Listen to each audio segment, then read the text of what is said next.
যাদের বাজারের মেহেদিতে অ্যালার্জি, যারা অর্গানিক মেহেদি পেতে চান, ঘরে কিন্তু এভাবে খুব সহজেই মেহেদি তৈরি করে নিতে পারেন। গাঢ় খয়েরি রং পেতে আপনারা অবশ্যই একবার হলেও ট্রাই করুন, দেখবেন আপনার হাত পা রাঙিয়ে যাবে।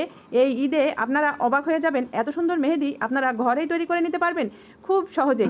ঈদে তো আমাদের মেহেদি ছাড়া চলেই না, তাই আমরা আর যাই করি না কেন মেহেদিটা কিন্তু সবাই পরতে পছন্দ করি। বাজারের কেনা মেহেদিতে দেখা যায় অনেকেরই অ্যালার্জির সমস্যা হয়, আর বাজারের কেনা মেহেদিগুলো কিন্তু কেমিক্যাল যুক্ত হয়। তাই আপনারা ঘরেই কিভাবে কেমিক্যাল ফ্রি মেহেদি তৈরি করে নিতে পারবেন সম্পূর্ণ অর্গানিকভাবে, সেটাই আমি আপনাদের সাথে শেয়ার করব। তো চলুন আজকের ভিডিওটি দেখে নিই কীভাবে আপনারা ঘরেই এই মেহেদিটা বানাতে পারবেন। আর তো ভিডিওটি ভালো লাগলে এটি লাইক দিতে অবশ্যই ভুলবেন না। তো প্রথমে আমি যেটা করেছি, আমি নিয়েছি চা পাতা। আর চা পাতা খুবই কমন একটি জিনিস, আমাদের সবার রান্নাঘরেই কিন্তু থাকে। আর চা পাতা দিয়ে আজকে আমি এই মেহেদিটা তৈরি করব, তবে এর সঙ্গে আরও কিছু জিনিস অ্যাড করব যা আমাদের রান্নাঘরেই রয়েছে। তো প্রথমে যেটা করছি, আমি একটি বাটি নিয়েছি, আর বাটির ভিতরে দিয়ে দিচ্ছি 2 টেবিল চামচ পরিমাণ চা পাতা। আর চা পাতা তো সবার রান্নাঘরেই থাকে। এবারে আমি আরও একটি জিনিস দিচ্ছি, সেটা হচ্ছে চিনি। তো আমি চিনিও সমপরিমাণ দিয়ে দিব। 2 চামচ চা পাতার সঙ্গে 2 চামচ চিনি এখানে আমি দিয়ে দিচ্ছি। এবারে এই দুটি উপকরণ আমি খুব ভালো করে মিশিয়ে নিব। তো মিশিয়ে নেওয়ার পরে আমি এবার কিচেনে চলে এসেছি এবং চুলার উপরে একটি লোহার কড়াই বসিয়ে দিয়েছি। আর কোনো হেয়ার কালার হোক বা মেহেদির কালার হোক, আপনারা তৈরি করার সময় এরকম লোহার কড়াই ব্যবহার করবেন, তাহলে কিন্তু কালারটা ভালো পাবেন। তো এবারে আমি এই চিনি এবং চা পাতাটা শুকনো কড়াইয়ের ওপর এভাবে কিছুক্ষণ নাড়াচাড়া করব। তো কিছুক্ষণ নাড়াচাড়া করলে কিন্তু এই চিনি গলতে থাকবে এবং পানি ছাড়তে থাকবে। তো প্রথমে আমি খুব ভালো করে এই দুটো ভেজে নিচ্ছি। তো দেখুন এভাবে আমি কিছুক্ষণ ভাজতে ভাজতে চিনিটা কিন্তু গলে গলে এসেছে আর পানি ছাড়তে শুরু করেছে। তো এভাবে আমি আরও কিছুক্ষণ নেড়ে নিব। তো নেড়ে নেওয়ার পরে এর ভিতরে আমি কিছুটা পানি অ্যাড করব, তবে খুব বেশি পানি কিন্তু এখানে অ্যাড করা যাবে না, আপনাদের পরিমাণ বুঝে পানি অ্যাড করতে হবে। তো যেহেতু এখানে আমি 2 চামচ চিনি এবং 2 চামচ চা পাতা নিয়েছি, তাই এখানে আমি পানির পরিমাণটাও সেই পরিমাণই দিব। তো দেখুন অলরেডি কিন্তু এই চিনিটা গলে এসেছে আর আস্তে আস্তে কিন্তু কালার ছাড়তে শুরু করেছে। এবারে আমি এখানে কিছুটা পানি দেব, আর পানির পরিমাণ বেশি হলে কিন্তু কালারটা সেই গাঢ় খয়েরি হবে না। তাই আমি এখানে দেখুন পানি দিয়ে দিচ্ছি 2 চামচ, আর এরই মাঝে কত সুন্দর একটি কালার কিন্তু চলে এসেছে। তো এই পর্যায়ে আমি এবার পানিটা অ্যাড করব। তো দেখুন আমি এখানে এই চামচের 2 চামচ পরিমাণ পানি দিয়ে দিচ্ছি।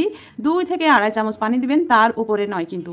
তো পানিটা দেওয়ার সঙ্গে সঙ্গেই দেখুন কত সুন্দরভাবে কালারটা কিন্তু ছেড়ে দিয়েছে, আর কত ঘন একদম কালো খয়েরি পানি কিন্তু চলে এসেছে। এবারে আমি এটা আর 30 থেকে 40 সেকেন্ড পর্যন্ত ফোটাবো, তার বেশি কিন্তু ফোটানোর প্রয়োজন পড়বে না। তো এটা অলরেডি কিন্তু হয়ে গেছে। এবারে আমি চুলাটা অফ করে দিব, তারপরে এটা আমি ঠান্ডা করে নিব। তো এটা ঠান্ডা করে নেওয়ার পরে আমি একটি বাটিতে এটা ছেঁকে নিচ্ছি। অবশ্যই কিন্তু এটা ঠান্ডা করে নিতে হবে, ঠান্ডা না করলে কিন্তু কালারটা ঠিকঠাক ভালোভাবে আসবে না। তো দেখুন আমি এটা ছেঁকে নিলাম। ছেঁকে নেওয়ার পরে আমি এটা দিয়ে কালার তৈরি করব, আর এর সাথে আরও কী অ্যাড করব সেটা দেখতে থাকুন। এবারে আমি এই কাঙ্ক্ষিত পানিটি পেয়ে গেছি। এবারে আমি আরও একটি বাটি নিয়ে নিচ্ছি, এর ভিতরে দিয়ে দিব ময়দা, গমের ময়দা অথবা আটা যে কোনো একটি দিলেই হবে। এখানে কিন্তু চাউলের ময়দা দেয়া যাবে না, গমের ময়দা অথবা আটা এই দুটোর একটা দিবেন। তো আমি এখান থেকে 1 চামচ পরিমাণ গমের ময়দা নিয়ে নিচ্ছি। তো দেখুন আমি 1 চা চামচ পরিমাণ গমের ময়দা নিচ্ছি এবং এর ভেতরে আমি দিয়ে দিব হেনা পাউডার। বাজারে তো অনেক রকম হেনা পাউডার আছে, তো আপনারা যেটা পছন্দ করেন সেই পাউডারটা নিয়ে নেবেন। তো এখানে আমি হেনা পাউডার ব্যবহার করছি 1 চামচ পরিমাণ। আপনারা চাইলে 1 থেকে 1.5 চামচ নিয়ে নেবেন, তার থেকে বেশি নেওয়ার কিন্তু কোনো প্রয়োজন পড়বে না। এবারে আমি এই ময়দা আর হেনা পাউডার ভালো করে মিশিয়ে নিচ্ছি, আর এটা কিন্তু বেশ ভালো করে মিশিয়ে নিতে হবে যেন কোনো রকম লাম্পস বা দানা না থাকে। তো এটা শুকনো অবস্থায় ভালো করে মিশিয়ে নেবেন। মিশিয়ে নেওয়ার পরে এই যে পানিটা দেখছেন, এটা আস্তে আস্তে দিবেন আর এটা মিক্সড করতে থাকবেন। একবারে ঢেলে দিলে কিন্তু এটা দলা বেঁধে যাবে, তাই আস্তে আস্তে এভাবে দিয়ে এটা পেস্ট তৈরি করে নিতে হবে। তো দেখুন আমি কিন্তু অল্প অল্প করে দিচ্ছি আর এটা পেস্ট তৈরি করে নিচ্ছি। তো প্রথমেই আপনারা এই ভুলটা করবেন না, একবারে পুরো পানিটা ঢেলে দেবেন না, তাহলে কিন্তু এটা দলা বেঁধে যাবে। তো দেখুন আমি যেই পরিমাণ পানি তৈরি করেছিলাম সেটা কিন্তু পুরোটাই লেগে গেল, অর্থাৎ আমার মেজারমেন্টটা কিন্তু ঠিক আছে। তো এবারে আমি ভালো করে এই সবগুলো উপকরণ মিশিয়ে নিব। তো মিশিয়ে নেওয়ার পরে এটা খুব সুন্দর একটি পেস্ট তৈরি হয়ে যাবে। আর এটাই আপনারা ব্যবহার করবেন। আপনারা যদি কোনো টিউবে ব্যবহার করতে চান তাহলে প্লাস্টিক ব্যাগ কেটে কিন্তু টিউব তৈরি করে নিতে পারবেন। আর যদি নরমালি এভাবেই দিতে চান তাহলে এভাবেই দিতে পারবেন। তো এটা আমি অ্যাপ্লাই করে আপনাদের দেখাচ্ছি। তার আগে একটি কাজ করতে হবে, এটা এভাবেই কিন্তু কিছুক্ষণ রেখে দিতে হবে, তাহলে কিন্তু ভালো কালার আসবে। তাই একটি ফয়েল পেপার দিয়ে আমি মুড়িয়ে এভাবে রেখে দিচ্ছি 20 থেকে 30 মিনিট পর্যন্ত। আর এটা কিন্তু মাস্ট করতেই হবে ভালো কালার আনার জন্য। তো আমি এভাবে ঢেকে রেখে দিলাম। তো 30 মিনিট পর আমি চলে এসেছি এবং এটা আমি আপনাদের অ্যাপ্লাই করে দেখাচ্ছি এটা কেমন রং আসে। তো এবারে আমি একটু কাঠির সাহায্যে নিয়ে হাতের তালুতে এভাবে দিয়ে দিচ্ছি। আর এটা আমি 5 মিনিট রাখবো। 5 মিনিট পরে দেখবেন কতটা সুন্দর গাঢ় কালো খয়েরি রং চলে আসে। তো আমি এখানে একটুখানি দিলাম এবং নখেও একটু দিয়ে দিচ্ছি।